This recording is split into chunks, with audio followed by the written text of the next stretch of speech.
Humility. Hello, it's Peter Merrick.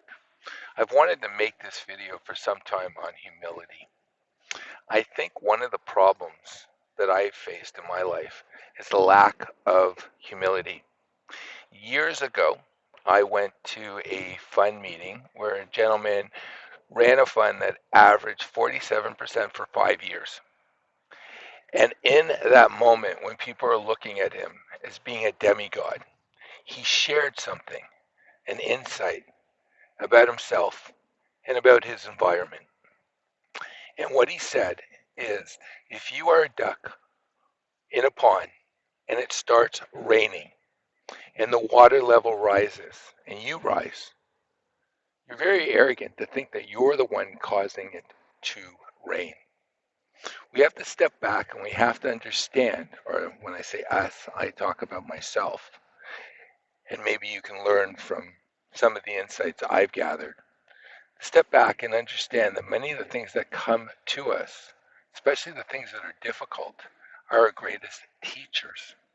To also understand that when we are in flow, things are coming through us, not from us.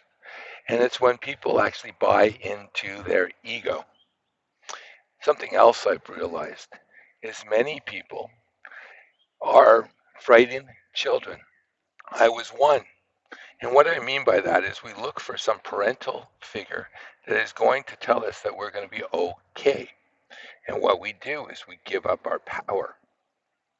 Now, I'm currently working on my next project, my next book called Dot Collectors.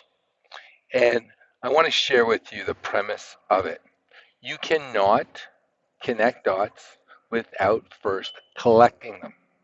And you are a social being, and other people are also having experiences and they're collecting.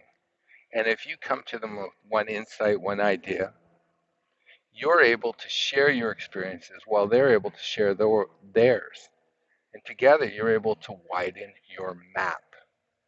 And that's what's really, I believe, the purpose of life. To come to an understanding of how your rhythms work. So you're able to enjoy the moment. There's been several moments in my life that I've gained huge insight to this. Years ago, I watched a documentary that was on Beyond the Music, and it talked about different bands. The band that actually gave me that insight, shared that insight, had actually experienced it. It was the Bee Gees, the Brothers Gibb. They were really big in the 1960s to the point where they started talking to each other, these are brothers, through their lawyers, and they broke up. And then they crashed. They couldn't even get a small little hall to play in. Well, then, in the mid 70s, towards the late 70s, they were the music that was part of Saturday Night Fever with John Travolta. And they became bigger than big because they had that experience where they had stopped talking to each other and they were very arrogant and they were full of ego. They understood that this was a special time and just to enjoy it. I'm going to use a more practical example. Many young parents are too busy to really enjoy their kids.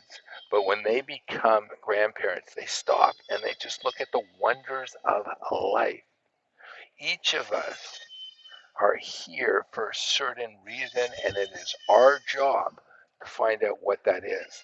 It's having humility to understand that both our successes and our failures are part of expanding our reality.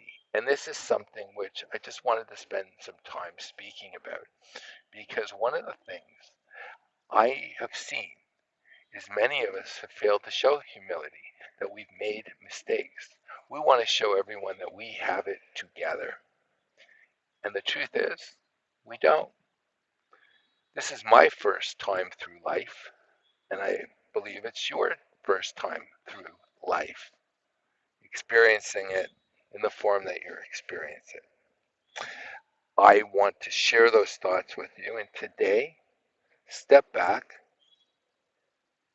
and ask yourself, why are you attached to so many things that you're attached to? Are you frightened? I believe most of us, I know this through questioning myself, feel that we are a big fake. And the reason we act cocky and arrogant and we argue is because we're frightened of being found to be that fake. We're frightened to be discovered that we're wrong. And that's part of life. And the way that life is going to get better for us is following the example of the brothers Gibb. Whatever happened before, that's behind you. Right now, just enjoy the moment and understand that life comes through you, not from you. And become the observer and also to become a contributor to making the world better than you found it. And that starts with us being kind to ourselves and making our worlds better by making those that we have influence or we have contact with, their lives better. Just wanted to share those thoughts. Have a wonderful day.